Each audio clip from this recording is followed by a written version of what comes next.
the directional derivative, does this look familiar? This is exactly the formula before. I'm missing something. Do y'all see it? I'm missing all my z's. That's what happens when you copy paste.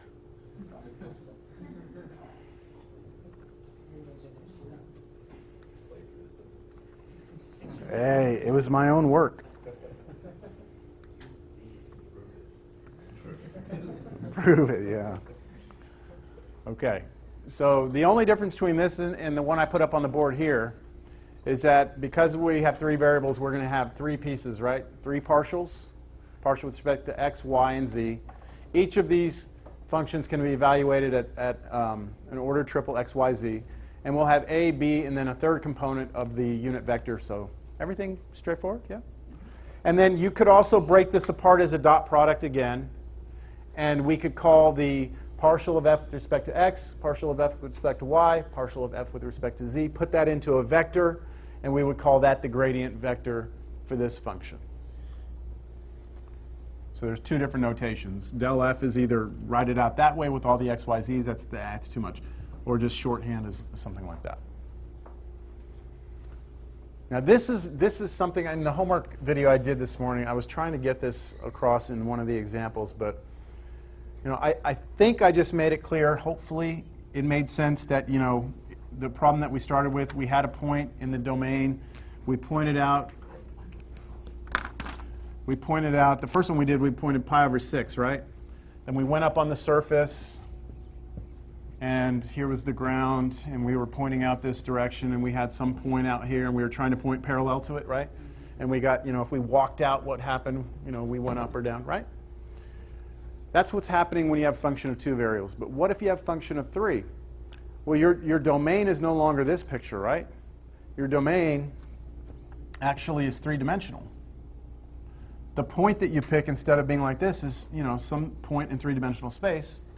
And the vector, the unit vector that you're pointing in, is actually the three-dimensional vector here, right? And so this point gets plugged into a function. I don't get to see that function. I can't visualize it. So it can't be me standing on a surface anymore. It's something else. So one of the clearest examples I can think of is imagine that this point lives in this room, right? And that's the temperature, right? And that's the one we keep going to, right? So then if I'm this point and I go start moving in a direction parallel to this red vector, so I start moving parallel, then what I want to know is as I move, how much does the temperature increase by? So the temperature is the output of this function. And so that would give me my instantaneous rate of change in temperature. Now I've been trying to put together a demonstration of this, a way to visualize a function like this, and I've almost got it done. What I've got is a point that's moving around in three-dimensional space that you can move, but I can't do temperature, right? So what it is right now is it's a green dot. And as you move around, it changes intensity. So it goes from like dark green to really light, like bright green. And so as you move around in space, like the function dictates the brightness of the dot. So the brightness of the dot's that output. It's a work in progress. I don't like what I have so far. So, okay, so what I'm getting at is with this, you cannot be talking about standing on a surface. Okay? We can only do that when the function is two variables. Can we actually visualize that?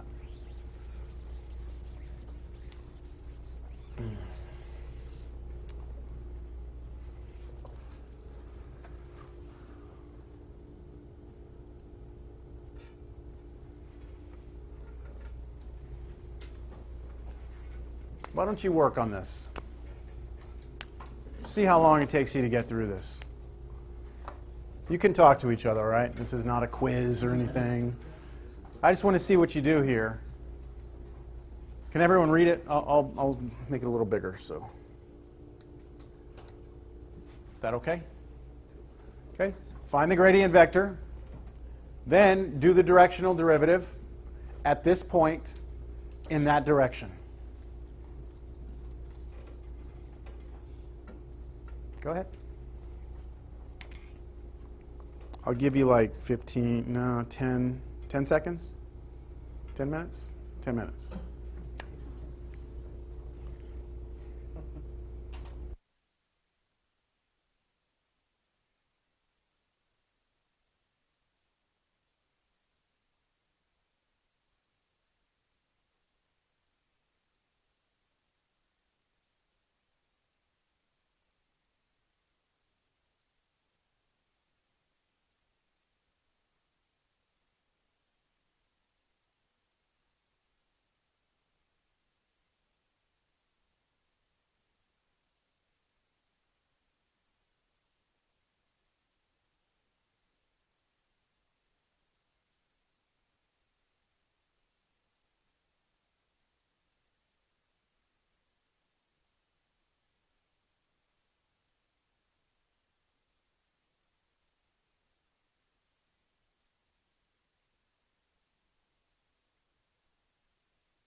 Progress or no?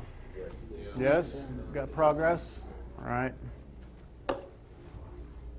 Let's see here. Anybody want to volunteer the gradient vector for me? Anybody feel good about their gradient vector? I do, but I don't want to put myself out there. Oh, come on. You can always just put or something if you want. Come on, go for it. I mean, 1 over y plus z 1 over y plus z. and negative x over y plus z squared. Y plus z All of it squared. squared. And then the same thing. Negative x again. Yeah, negative x over y plus z squared. Or y plus z squared. Okay, anybody agree? Got 1 agreeer, 2 agreeers, 3, 4. We got 4 people who agree. Come on, guys. I thought we were friends. Is this how it's going to be? Okay. So should I go through these, or I don't mind. You just got to let me know. Yes. X in the first component? Should be z. Yeah, thank you. This should be z. Thank you. I don't know if you probably said z. I just or something. Okay, so we agree with this now? Yeah. All right, so the first one is the easiest because you really have 1 over y plus z times x, right? On the first, like on this, right? That's what this is. And if I take derivative of that with respect to x, y and z are constants. That means this is a constant.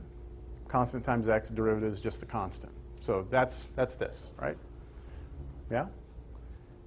Now, if I want to take the partial of this with respect to y, x is a constant, so it's going to come along for the ride. So forget about that for now.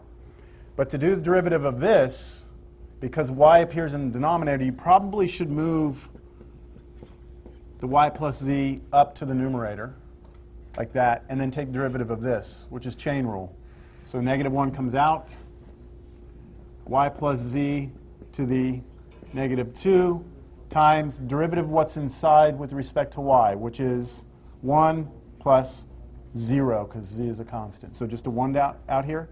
But that's same as negative 1 over y plus z squared, right?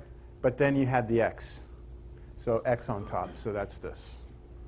And then the other one with respect to z works exactly the same way. We good? Yeah? Okay. That's the gradient vector.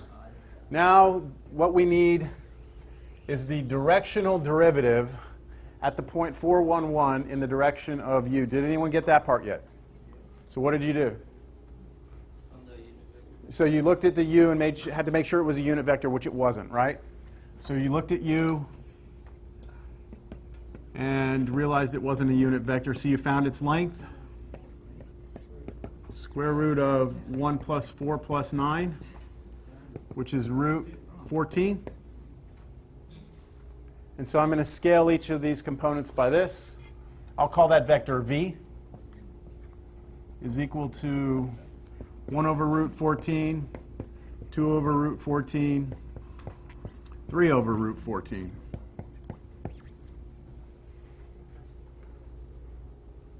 And now it's just the formula, right? This is my a, b, and c.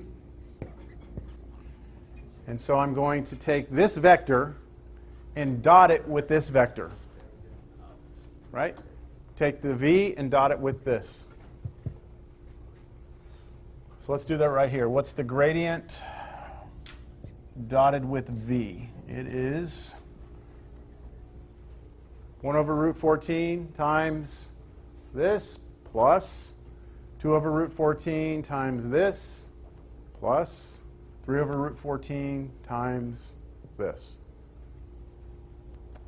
which gives us 1 over root 14 times 1 plus y, 1 over y plus z.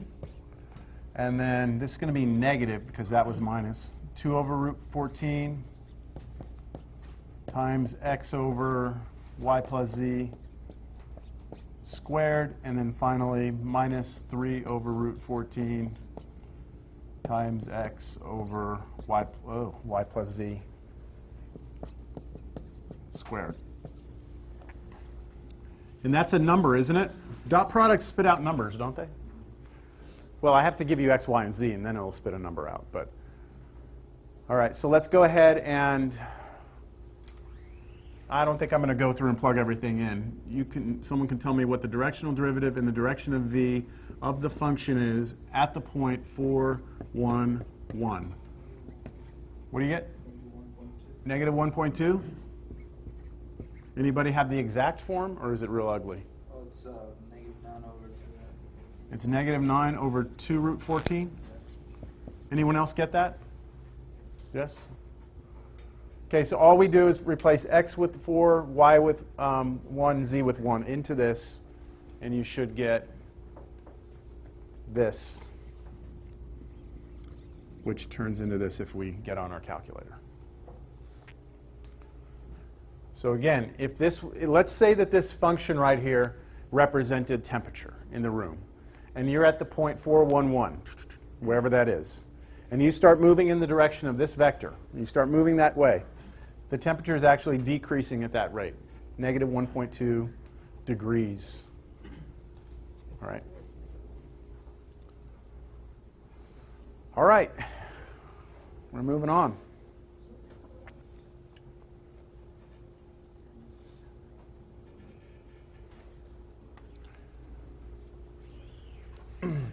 This is the most profound part of the entire class, this part right here. And this is the most important thing about the gradient vector up to this point, is that if you were, go back, let's go to the surface because it's the easiest thing. You're standing on the surface, right?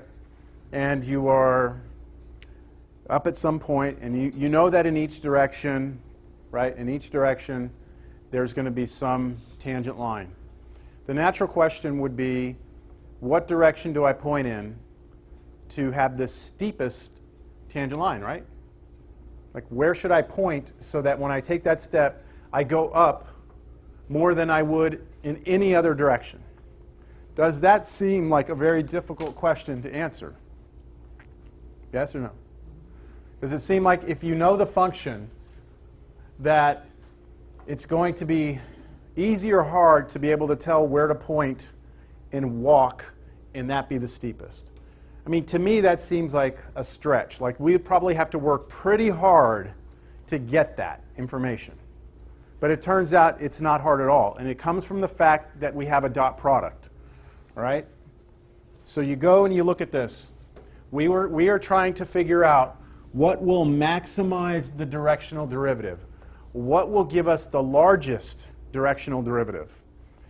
Well, if we look at back from dot product, way, way back when, the definition of the dot product, we had this alternative definition, right? Where as long as these weren't zero vectors, the dot product is equal to the magnitude of u times the magnitude of v times cosine of theta, where theta is the angle between the two vectors, right? And if we know that the directional derivative can be rewritten as a dot product, then we know that the directional derivative can also be transformed into this formula right here. Right? That's the directional derivative.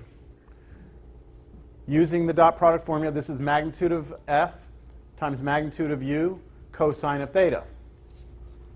Right? Y is the next step here. U is a unit vector, right? So the magnitude of u should be 1. Yes? So this formula turns into this. So the question now is,